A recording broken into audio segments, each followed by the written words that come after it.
एक चीज सुनाता हूं, मैंने आपसे कहा था ना मेरे पास सबूत मौजूद है। तो ये जो मेरे पास सबूत मौजूद है, ये जनाब अल्लामा फारूकुल हसन साहब हैं, तहरीके लब्बैक पाकिस्तान के शूरा के हेड हैं। तो ये जो अल्लामा फारूकुल हसन साहब हैं, इन्होंने मुझे एक पैगाम भेजा, एक ऑडियो, क्योंकि उस वक्त तहरीके लब्बैक के ऊपर क्रैकडाउन का आगाज हो चुका था जब इन्होंने मुझे ये ऑडियो मैसेज भेजा था। और इसके बाद जो रात आई और जो दिन का टाइम हुआ तो बहुत तबाही फैली उसके बाद। लेकिन ये उन्होंने मुझे उस वक्त मैसेज भेजा जब घेरा पड़ गया था और गोली चलना शुरू हो गई थी और अटैक शुरू हो गया था। उस वक्त इन्होंने मुझे ये पैगाम भेजा। इसकी बैकग्राउंड में आप स्टेज के ऊपर से आवाजें सुन सकते हैं। तो ये कह रहे थे सिग्नल बहुत कम आ रहा है। मैंने कहा जी आप मुझे फिर ऑडियो मैसेज कर दें। तो इन्होंने ऑडियो पैगाम के जरिए से मुझे बताया कि उस वक्त वहां क्या चल रहा था और मुज़ाकरात के बारे में जो मोहसिन नकवी साहब का दावा है उस बारे में ये उस वक्त क्या कह रहे थे जिस वक्त वो धरना अपने आखिरी मराहिल में था और जब वो मुरीदके में रुका हुआ था, जिस जगह पे बाद में कत्लेआम हुआ, जहां पे वो पूरा सानिया हुआ। अब ये पैगाम सुनवाने का वक्त आ गया। इसका एक हिस्सा मैं आपको सुनाता हूं। अभी कुछ चीजें और है मेरे पास, वो मैं आपको बाद में बताऊंगा। लेकिन पहले आप जरा ये सुने कि अल्लामा फारूकुल हसन साहब क्या कह रहे हैं, जिनका ताल्लुक तहरीके लब्बैक से है और वो इनके शूरा के अहम तरीन हेड है। ये सुनेंगे। अस्सलाम वालेकुम रहमतुल्लाहि व बरकातहू। भाईजान मामला यह है कि ये जानबूझ के हालात को खराब करने और कशीदा करने की सूरत हाल नजर आ रही है। कल हम यहाँ से जा रहे थे तो रात को हमारे मुज़ाकराती कमेटी के सरबराह डॉक्टर शफीक अमीनी साहब से हुकूमती एक जिम्मेदार की बात हुई। उन्होंने कहा जी आप कारवां को रोक दें मुरीदके में, तो हम आपसे बातचीत करते हैं। तो कारवां यहाँ पे रुक गया। तो उसके बावजूद यहाँ पे यानी आज पूरा दिन गुजर गया इसी इंतजार में। उनकी तरफ से दोबारा कोई राब्ता नहीं हुआ मुज़ाकरात के लिए। और उल्टा ये हुआ कि जहाँ पे तहरीक के साथ वाबस्ता लोग मसाजिद के या मदारस के सरबराह थे, उनके घर गिराए जा रहे हैं, उनकी मसाजिद को मदारस को सील किया जा रहा है। और यहाँ पे भी फोर्सेस जमा की जा रही है, रेंजर की एक बड़ी तादाद और पुलिस की जो है वो इसके कुर्ब जवार में। मैं ये समझता हूँ कि यह जानबूझ के इश्तिहाल दिलाने वाली हरकतें हैं। और हमारी तरफ से अगर ये कहा जा रहा है कि ये कोई सख्त मौक़िफ़ के साथ है, तो बात सिर्फ इतनी सी है कि हम मुज़ाकरात के लिए हमने कहा है कि भी आप टेबल पे कुछ संजीदा बंदे बिठाए या हमसे बात समझ लें या हमें बात समझा दें, तो ये मामला 1 घंटे में हल हो सकता है। तो इसकी बजाय कि कोई संजीदा कमेटी देने की बजाय या कोई भी नाम देने की बजाय फोर्सेस को लगा देना और मुहासरा करना और अफरा तफरी फैलाना, और जिन इलाकों में गिरफ्तारियां पहले नहीं थी अब पूरे पाकिस्तान में वहां पे भी क्रैकडाउन शुरू हो जाना, ये सिर्फ अफरा तफरी फैलाने, फसाइयत और जुल्म के और कुछ भी नहीं है। कल से लेकर अब तक दर्जनों बंदे शहीद हो चुके हैं, सैकड़ों जख्मी है और 30 से ज्यादा वो है जो बिल्कुल जिंदगी और मौत की कश्मकश में है। हम सिर्फ एक सवाल कर रहे हैं कि भाई ऐलान एहतजाज का हुआ था, एहतजाज शुरू भी नहीं हुआ, आपने गोली क्यों चलाई है और अभी भी गोली क्यों चला रहे हो? कि जिस वक्त हम अभी तक आपको पता है कि अगर हमारे हाथ से या हमारे क्राउड से कोई रद्द-ए-अमल आता जिसके रद्द-ए-अमल में कोई पुलिस वाले या रेंजर वाले की जान चली जाती, इस वक्त सारा मीडिया हमारे ऊपर बात कर रहा होता। लेकिन अब तक किसी एक भी सिक्योरिटी फोर्सेस के जवान का जाँ बाग ना होना और सिर्फ हमारी लाशों का गिरना, ये चीज की अलामत है कि हमसे बड़ा पुरअमन कोई नहीं है। लेकिन यहाँ पे सूरत हाल ऐसी है कि दुनिया के सामने ये पता नहीं क्या साबित करना चाह रहे हैं। लेकिन मैं इस मौके पे कहूंगा आप तमाम साथी, जितने भी साथी हजरात हैं, आप इस मामले में हमारी आवाज को लोगों तक पहुंचाएं। अच्छा जी, ये आप सुन रहे थे अल्लामा फारूकुल हसन साहब को, जो शूरा के हेड हैं, और इनका इसी नाम से मेरे पास मोबाइल नंबर सेव है। मैं कोई इनसे पहले राब्ते में नहीं था। मुझे इनके लोगों ने राब्ता करवाया था कि लब्बैक के जो पार्टी के मुख्तलिफ लोग हैं, कोई एक जर्नलिस्ट हैं वो भी बीच में थे, मैं उनका नाम नहीं लूंगा because he is in Pakistan, उनके भी मेरे पास मैसेजेस हैं। अब ये जब क्रैकडाउन शुरू हुआ ये उस वक्त की इनकी बात है। अब उसमें ये कहते हैं कि दर्जनों लोग शहीद हो गए। वो कहते हैं 30 के करीब ऐसे जख्मी पड़े हुए हैं जो जिंदगी और मौत की कश्मकश में, और पीछे इनको स्टेज के ऊपर से लगातार वो आवाजें आ रही हैं, लोग अल्लाह रब्बुल इज्जत का नाम ले रहे हैं। अब ये जो माहौल था ये बड़ा टेंस माहौल था जिसमें इन्होंने मुझे ये मैसेज किया और उस वक्त ये कह रहे थे कि हम मुज़ाकरात करना चाहते हैं।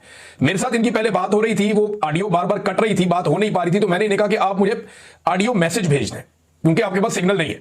तो फिर इन्होंने मुझे ये 2-3 ऑडियो मैसेजेस भेजे, वो मेरे पास महफूज हैं। अभी और चीजें भी हैं, वक्त आएगा मैं आपको बताऊंगा। मैंने आपसे कहा था ना कि मैं आपको तब बताऊंगा जब हुकूमत कोई दावा करेगी। तो मोहसिन नकवी साहब ने दावा किया कि जनाब हमारे तो आखिरी वक्त तक मुज़ाकरात चल रहे थे और हमने बड़ी कोशिश की 2-3 दिन मुज़ाकरात करने की, लेकिन मुज़ाकरात नहीं किए गए।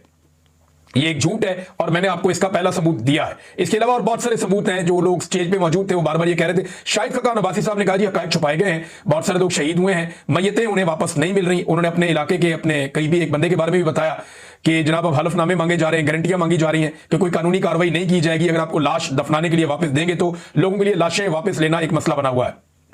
दूसरी जानिब तहरीके लब्बैक के कुछ 3400 कारकुनान गिरफ्तार कर दिए गए।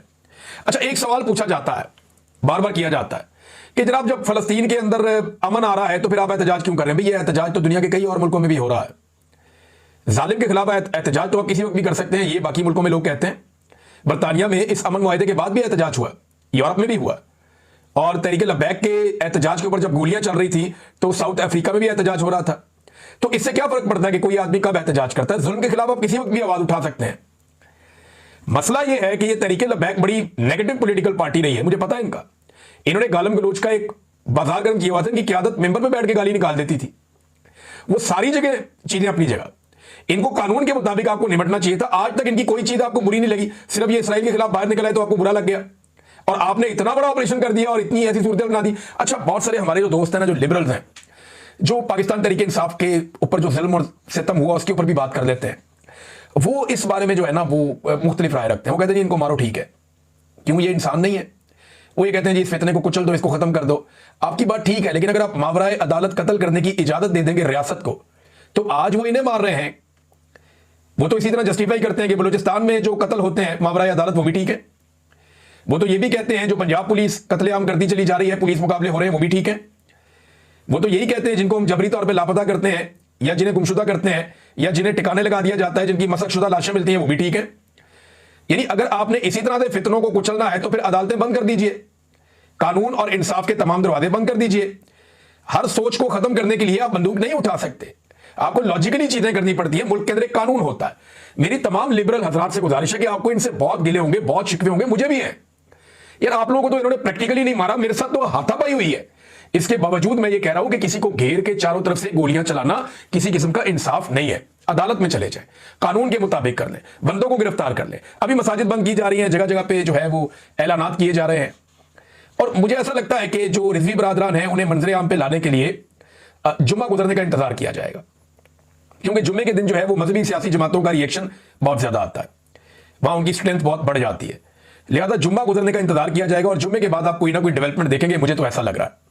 रिजवी बरादरान के बारे में कभी इम्कान यह है, और मैं इस पर बिलीव इसलिए करता हूं कि मैंने ऐसा होते हुए देखा बार बार, कि वो पाकिस्तान की इंटेलिजेंस एजेंसियों की हिरासत में हो सकते हैं।